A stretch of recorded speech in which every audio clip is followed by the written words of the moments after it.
Hello, and welcome to the Empowerography Podcast. This is a platform created for women's voices to be heard and a place to share their stories, journeys, and successes with the world for the purpose of helping other women who might be on similar journeys. We are empowering women one episode at a time. I'm your host, Brad Walsh, so kick back, grab one of your favorite beverages, and enjoy the stories.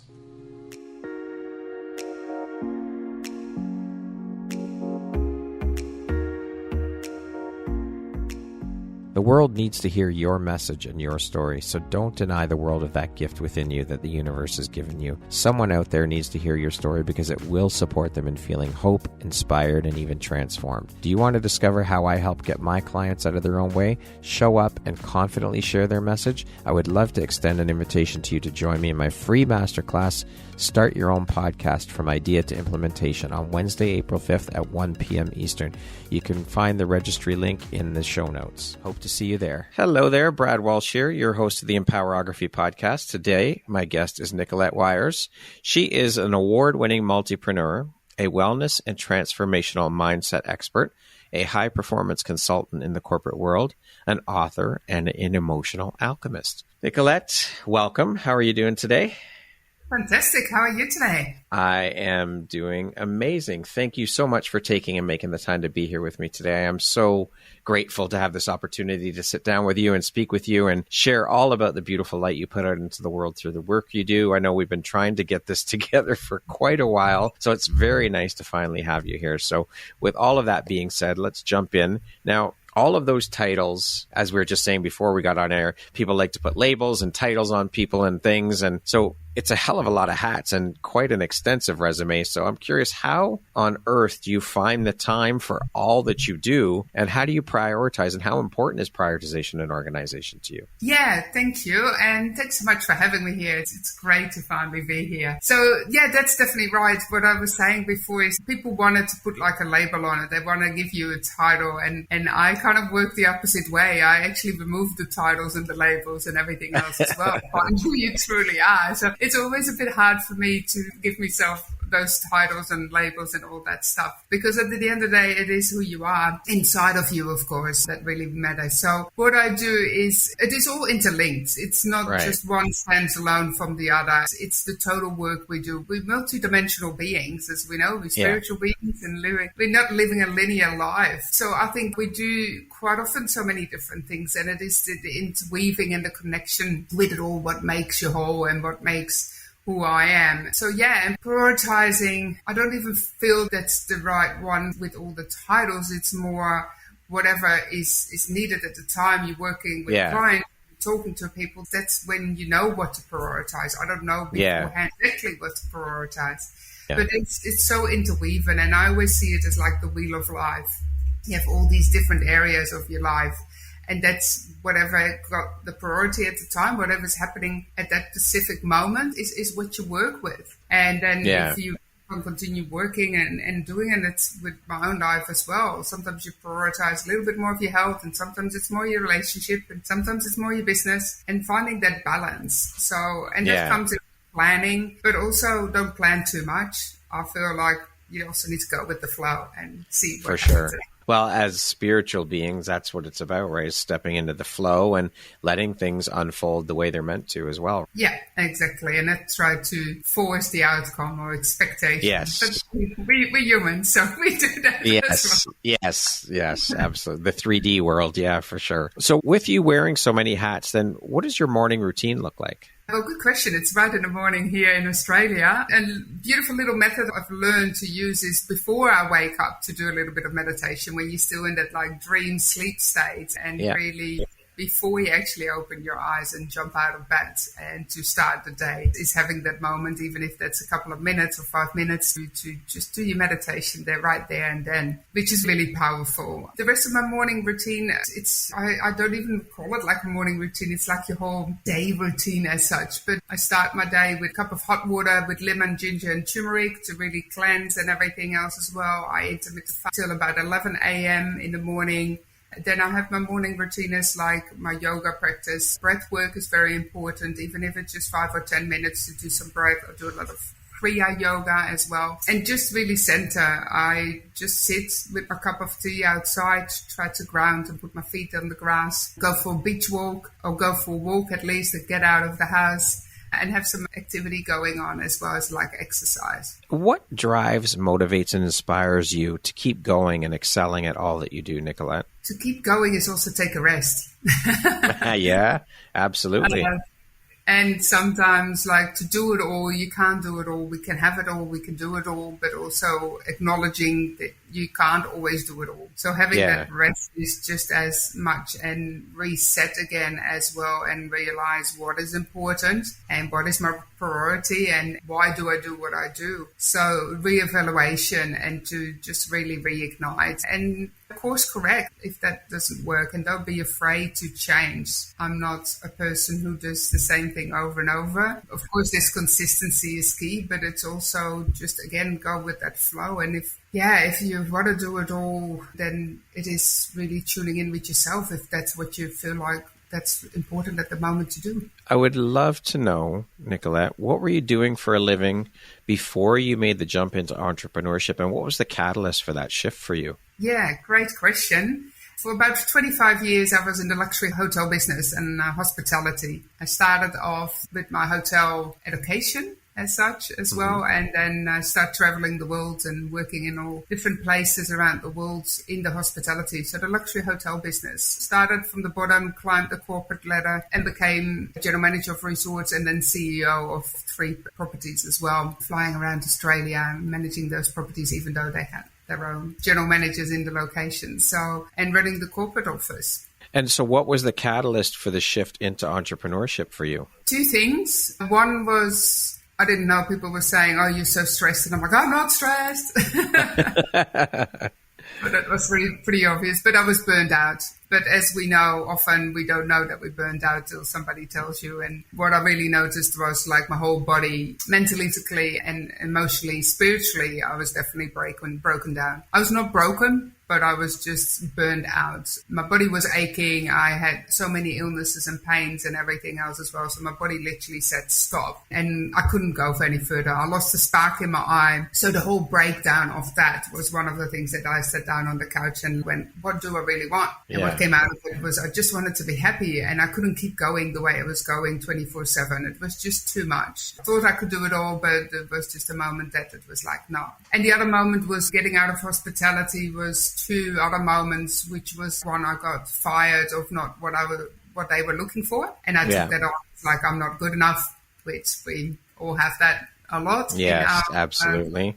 Of course, like 99% of the population will have that. And then it was also moving to the Caribbean, closer to your side of the world, and having a dream job of being a managing director of a resort and building this whole wellness resort. But 3 hurricanes later, as we know, it was the worst in the history of hurricanes. We call them cyclones here in Australia, but hurricanes. I've been 6 here in Australia, 6 cyclones, but it was 3 in 2 weeks. And then I thought, wow, that is just incredible. We were supposed to be there, but our visa was delayed by 2 days. And when I started sharing my story at the time, everybody was said, not meant to be. And I'm like, what do you mean not meant to be? This is my dream job. And then I looked, everything was falling down. My computer crashed. My grandmother passed away.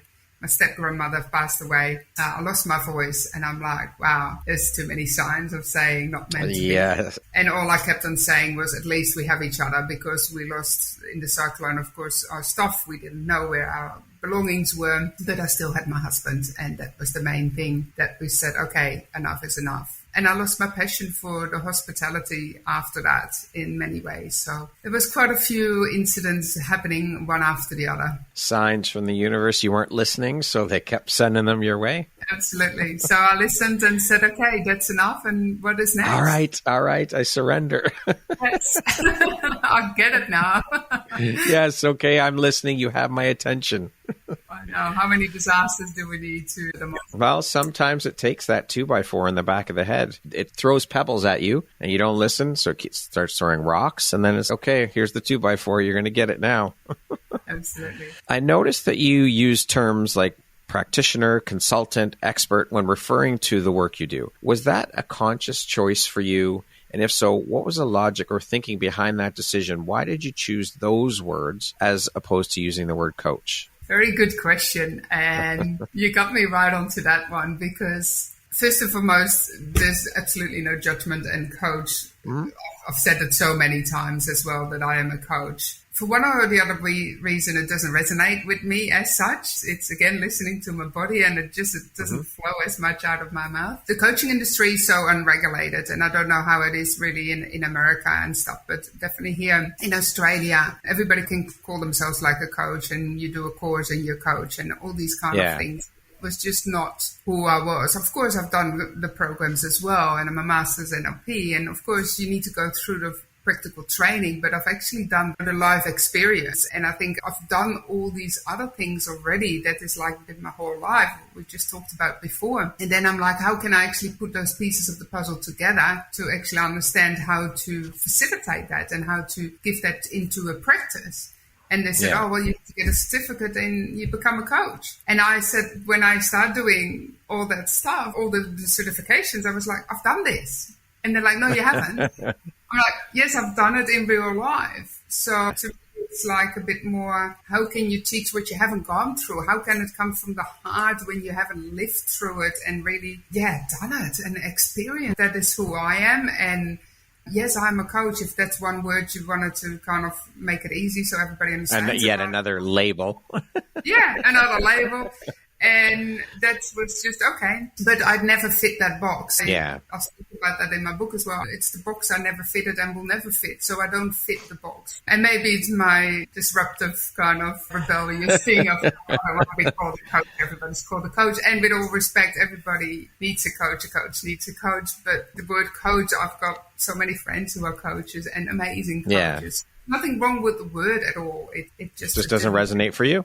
No. No, that's okay. Nothing wrong with that. Now, as mentioned off the top, you're a wellness and transformational mindset expert. What is and what does a wellness and transformational mindset expert do? So with the wellness, for me, it's a holistic approach. It's not just the health and the well-being. It's more well-being. It's a holistic approach. Well-being, if you don't have your health, you don't have anything. Like your body is your temple, but if you don't have health, everything else flows from there. So it's a holistic approach of the well-being in all areas of your life. But I see over and over again, and I saw that with myself as I was just talking, like my body was breaking down. So it was my physical body what was breaking down with then the consequences of my emotional issues and everything else. So if you don't have your health, you don't have anything. So that's the cause and the start of so many of the problems. I see clients come with me as well. Where do we start? It's always the health. So well-being is what it is. And then you want to transform it because what you're doing now is not working or not working as optimum. So you wanted to get it as optimum. And that's all different for everybody because we're all unique beings. So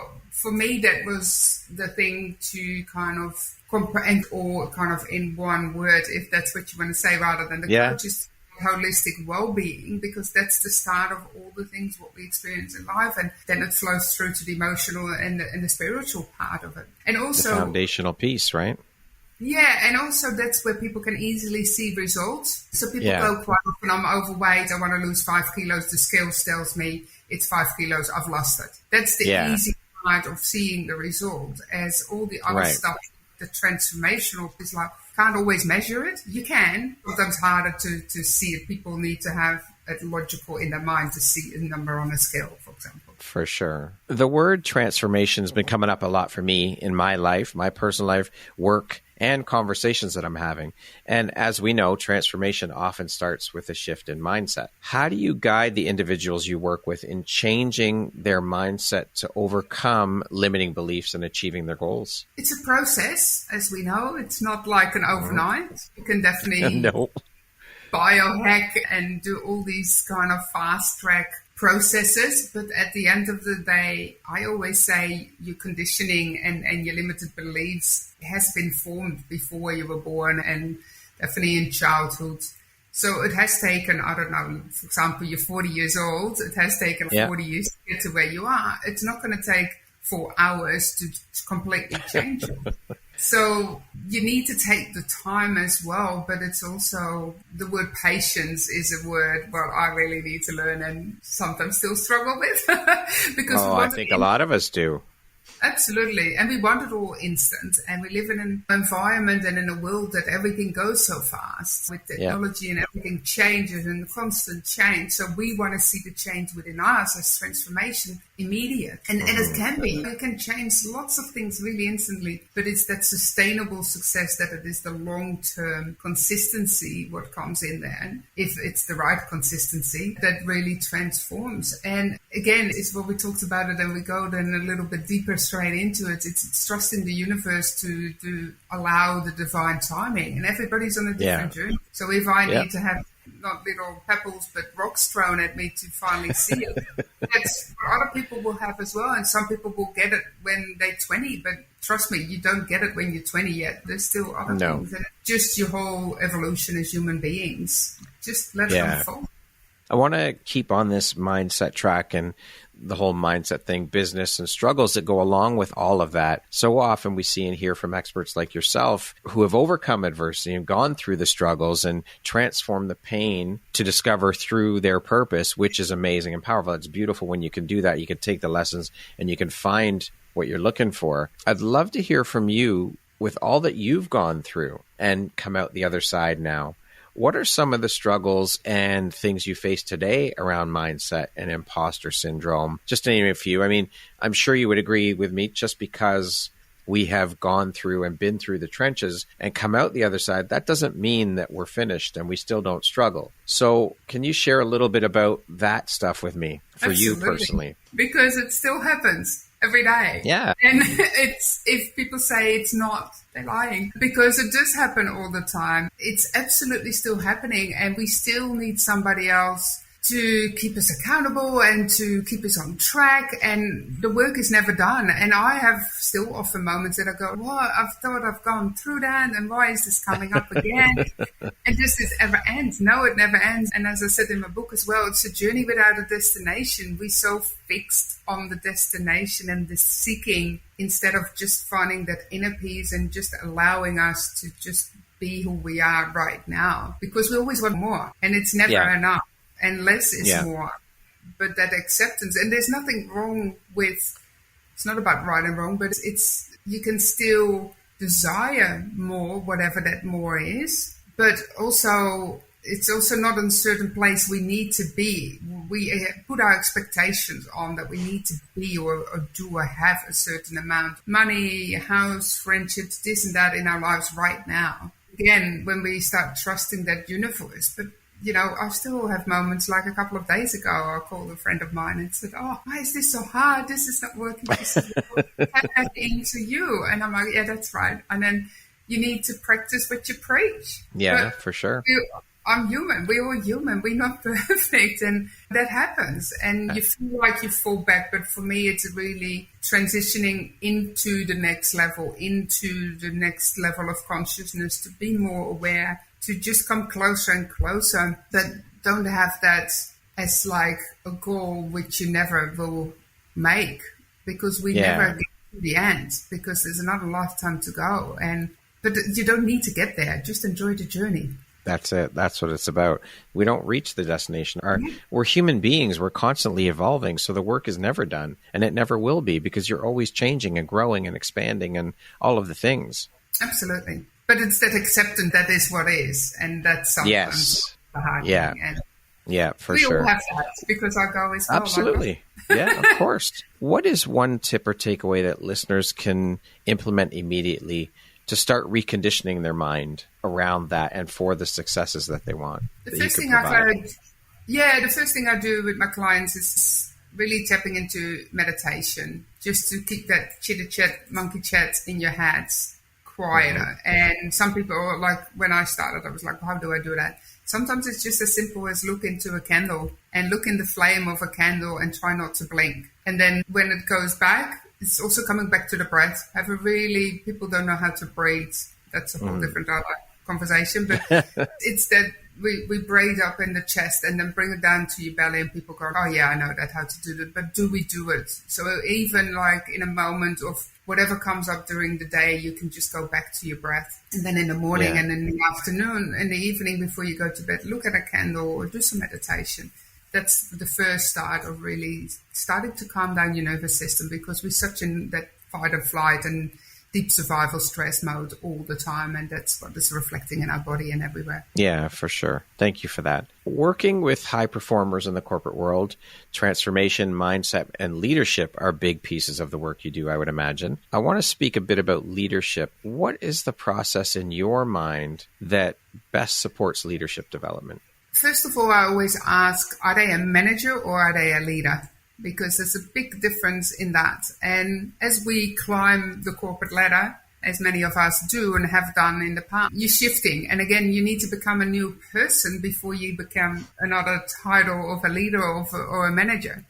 So you work your way through the ranks. I mean, at least that was a bit of the old-fashioned way. Nowadays, a lot of people want to be great at the CEO level, but that doesn't always work that way. You can't skip the steps. So for leaders to understand that is what they've gone through, and have they not missed any steps? Because if they missed any steps, then they're having a bigger gap to fill. Yeah. But for the leaders, it's really understanding how to manage people, because we work with people and human beings, and it's not that you're on the top and you tell them everything what you do. You need to inspire and motivate them, and that's quite often what leaders don't understand. They're just telling them and they delegating, but that's more like a manager's role. This is really to empower. Leaders need to empower their teams, and they need to also understand they need to be in alignment with the values of the company, and that's a big missing piece what a lot of leaders don't have. They don't even know the values. They say, oh, let me grab this book off the shelf and find that. Because they don't know. And I think quite often leaders are not always in the right place in the companies they work for.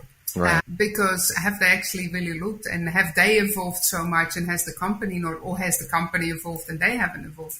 Are they still in alignment with the values of the company? And if they are, then they can be a great leader to empower their team to be so. But have they got the right team underneath them and with them? Because are these all the team in alignment with all the values? And are we all striving not for that goal, but for the values of well? Is that in alignment with your own values? So many moving pieces to that puzzle.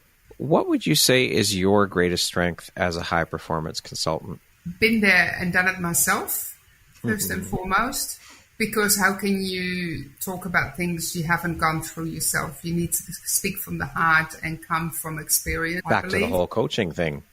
Absolutely. Right? But that's what it is. If you haven't been at the top of a company, and not saying we all have to have been there, but whatever you do, I can only teach and coach, if we're going to say that word, to the level I've been myself. What I haven't been, I don't know. It's true. You know what you don't know. So that's right. And that's why I evolve myself and still learn and get things taught to me and evolve constantly, so I can take my clients to the next level as well. And whatever the next level is for them. And I think it's just really about gauging what the level is and be really honest. Can I do this? Is this my level, or is it too much and I haven't been there yet? And say, I think that's performance is, where you can take them to. Can you take them to the next level where they want to go? Can you do that? And be honest and say yes. Yeah. And otherwise say, no, I can't, because I haven't been there myself. I don't know the strategies how to take you there. What are 3 of the most important lessons that you've learned in your career as someone who works with high-performance leaders? Really be yourself. We all try to be somebody else because we compare ourselves and we look what somebody else has. This is what we want. That's very normal. We can still strive and be inspired by others, but at the end of the day, we need to do the way we wanted to do it. So that's definitely one of the things. And the other main thing is to be listened and to be heard and to be respected. So really respect people, that not everybody is the same, as we want everybody to be put in that box again. That does not work. So really focus on the uniqueness of your team and the people around you and yourself. What do you consider to be a couple of the essential traits of a successful leader? Authenticity is one of them. Empowerment, so delegation, but definitely also empowerment, and consistency. You use the term emotional alchemist to describe yourself. Can you talk a little bit about that? What is an emotional alchemist and how it relates to your work, your business, and who you are as a woman? Yeah, thank you for that question. It's interesting. That actually been given to me. I didn't put that label on myself. Somebody told me that this is who I am, which was amazing to describe that in the 2 words she said. I believe it's all about the emotions. When you control the emotions, and your triggers, you control your system and you control everything what you do and how you make decisions. So by having that awareness of your emotions, getting rid of all your negative emotions and really emphasizing all the positives, and this is on a deeper level, that it is actually, your body actually gives the signs of your emotions as well. And the part of The Alchemist is, many of you will probably have read the book The Alchemist, is also finding your way home to the heart, who you truly are, and go back to your authenticity. And what is your soul journey here? Why are you here in the world? What you're doing? So what I do is removing all those limited beliefs and those negative emotions, being aware of it, then really understand what is important in your life and what is important to you, coming back to home, and then really start creating that life, what you truly want to live. And how can you control your emotions by doing that, and just really coming from that really loving, heart-centered space. And there's less from the head, and the journey from the head to the heart is the hardest we always take. And that's a continuous journey every single day. That is what happens. And it's just becoming and finding that more inner peace within yourself is what the goal is for many of us. What inspires or lights you up the most about the work that you do, Nicolette? I lost my spark in my eyes. And as soon as I found that again, that was like, yes. And I think for me to see the spark coming back in the eyes of the clients and the people I work with, and that joy and that love and that support connection, feel that they belong and they feel important again. But it's definitely the spark in somebody's eyes when you see that kind of lit up again. It's a beautiful feeling. Yeah. On the flip side of that, what would you say is one of the most difficult parts about the work that you do? Probably coming back to your first question, how can you do it all? And it's actually doing all, as I said, when I was working as a COO, you had all those teams with you, and it's creating the team around me and the people I surround myself with, and be able to not do it all and delegate that further and empower others to do certain things, and just put up your hand and say, this is not my strength. I don't want to put too much time on it. Yeah, I need help, or I need help, or whatever it is. Absolutely. I think that's an important quality in a leader too, is being able to admit and being able to lean on your team, right? Absolutely. And we can't do it all.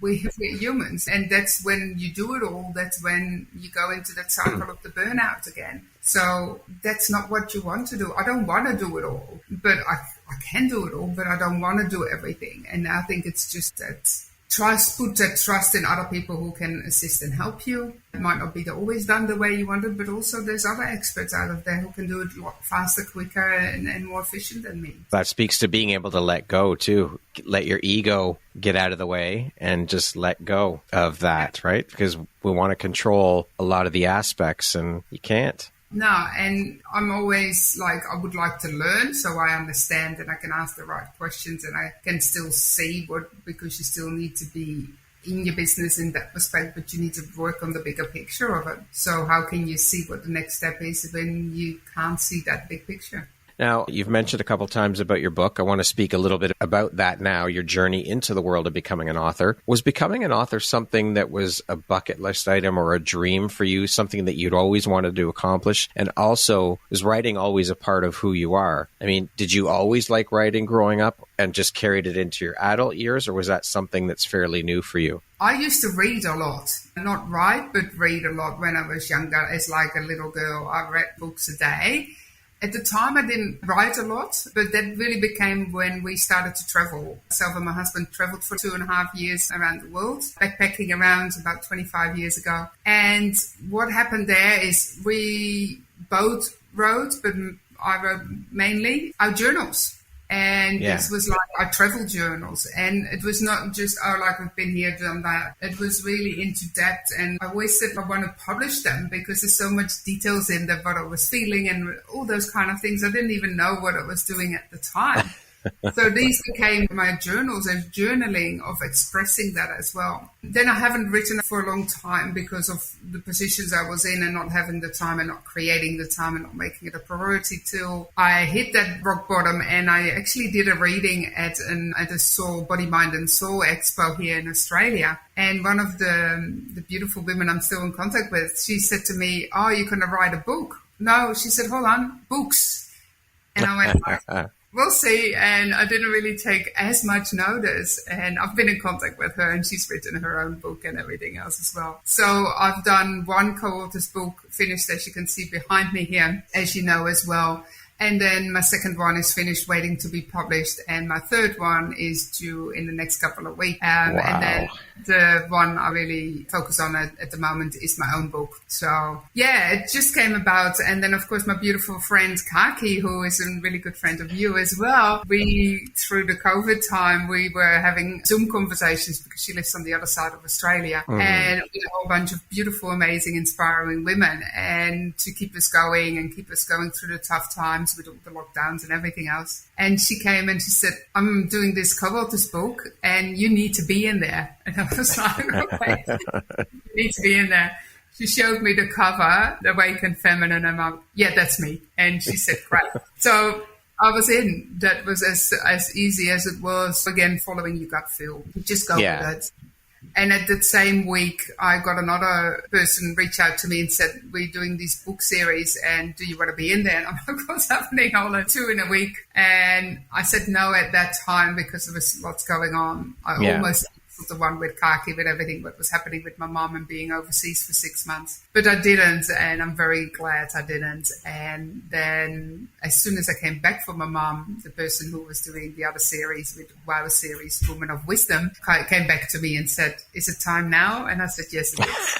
So wow. I did the second one, which is a bit of a hint right there. It's Queen Bees. So you see bees. The third one will be Eagle's Eye. So it's an incredible journey. Yeah, very exciting. Lots in the world of authorship and writing. I love it. Yes. What do you think your unique skill set or superpower is that's helped you become successful? Being the quirky me I am. And just as much as you listen to other people, you get influenced by other people, and that's definitely me as well. But through everything, to still stand true to yourself, as hard as that sometimes gets, and kind of go against everybody else and be the disruptor and just do what feels right for you and what I want to do. And that's not selfish, it's selfless, I always say. No. And do it my way. There's no point of copy-paste, everybody's copy-paste, but that doesn't work because it doesn't resonate with me, and I come to that conclusion all the time. You need to just do what feels right for you, and if everybody says, "Yeah, but that doesn't work," well, if it works for me, then that's all that really matters. Do you? No one else is you. No. And that's it. Speaking of success, how do you define that word? What does the word success mean to you? Success to me is finding that inner happiness and being that balance, what gives you joy and laughter and what you love to do. It's the experiences to create rather than all the materialistic things to have. And yes, of course, then the ego comes in and it's about the money and the house and all these kind of things. But I always said, I don't want a big house. But what is big? It's all in perspective. I want a healthy house. I want a beautiful home feel to that. That's what I want. So it still can be having things. But success to me is just what really, truly makes me happy inside. What is one of the most important things you've learned in your life? And what was your life like before you learned it? What was your life like after you learned it? Again, to be yourself, definitely that authenticity, but also the pressure I've had from when I was a child, like your parents and everything else. And I say this with all love and respect because they only want the best for me, but was the pressure that has been put on to me. And I'll put it on myself of doing this and achieving and that success, whatever that looked like, if that was in sports in my old days with my speed skating or my school results, all these kind of things. It needed to be the best of the best. But hence I say it needs to be simply the best life you want to live. It doesn't need to be hard and fast and fighting against whatever you're fighting against. It needs to be in that flow to create that success. So these expectations, to not put them on myself, has really changed. and not letting other people put those expectations on me, which is still a process and not always easy to do. But when that changes, the stress just drops off you and the weight drops off you and you just get into a more relaxed mode. It's hard. It's a process, though, to step into that. It's not easy. No, it's the unknown as well, and just that trust it's that hardest. But when you get there, then it feels right. And then sometimes the circle starts again and the process starts again. Yeah. Very true.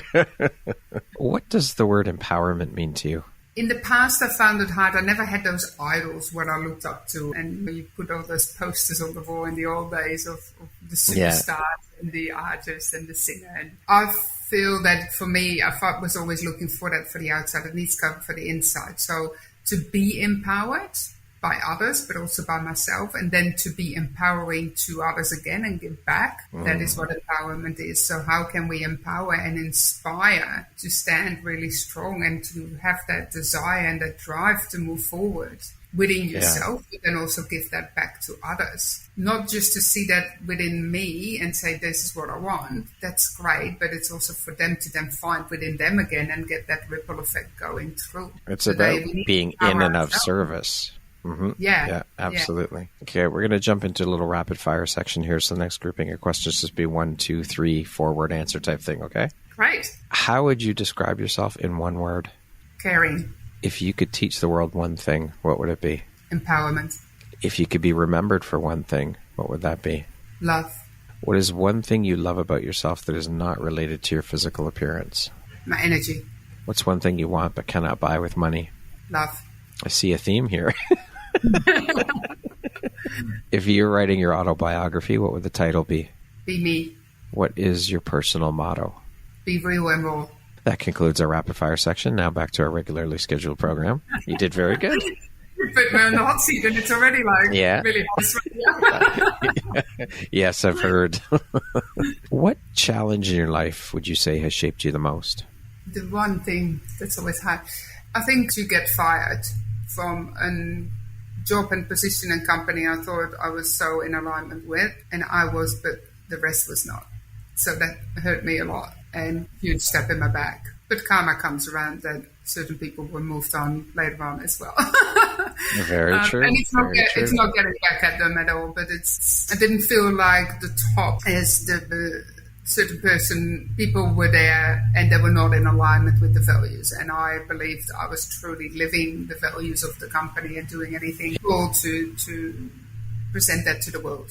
What is one lesson that your career has taught you that you think everybody should learn at some point in their lives? Listen to the messages you've been thrown at and reevaluate. Just don't stay stuck in that cycle of this is what I need to do and other people tell me what to do, but actually listen to yourself and ask the hard questions. Is this truly what makes me happy? That's a tough one.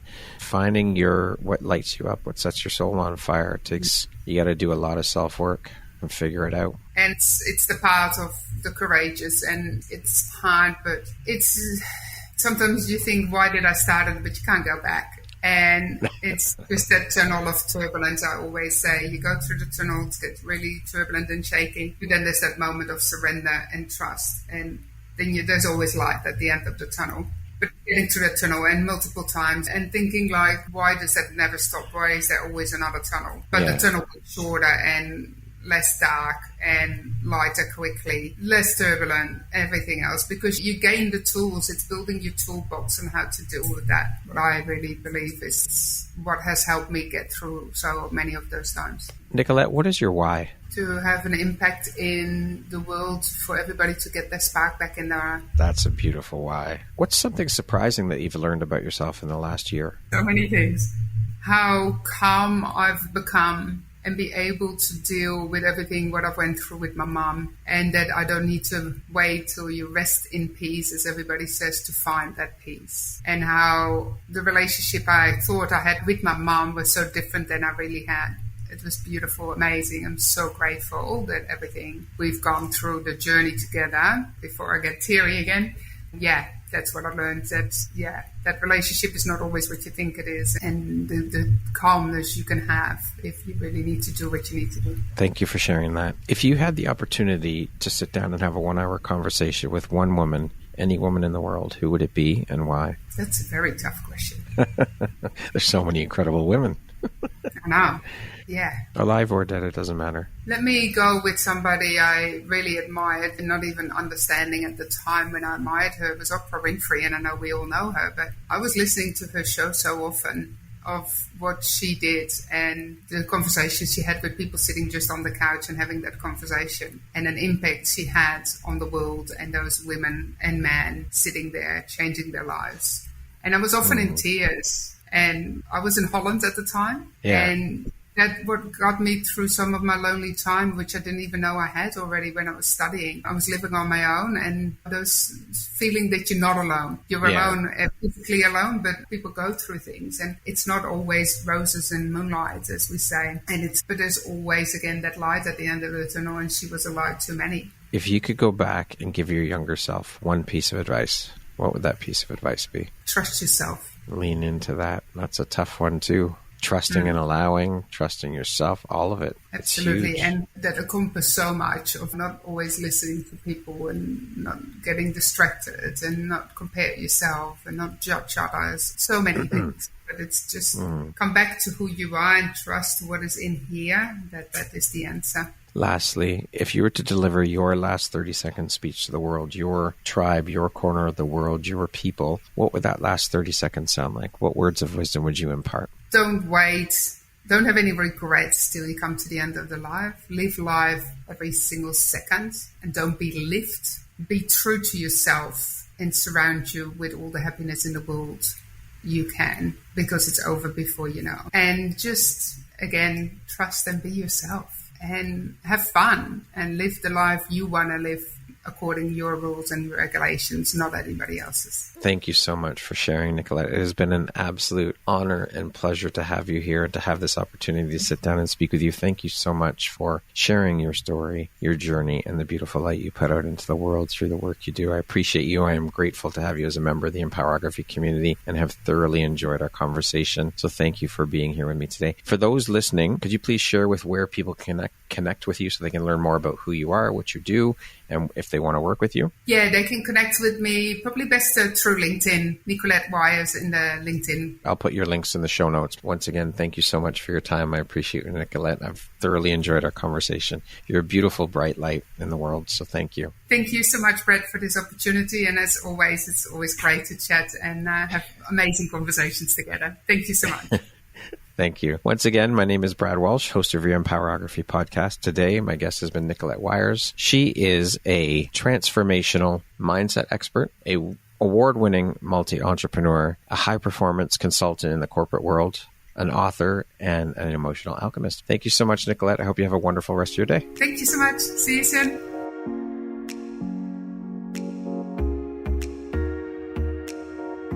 Thank you very much for listening to this podcast. If you haven't yet, please be sure to subscribe, rate, review, and share with all your friends. You can find me at visuphoria.ca and follow me on Instagram at Empowerography Podcast and on Facebook at Empowerography. Please join me next time for another inspirational story from yet another amazing woman.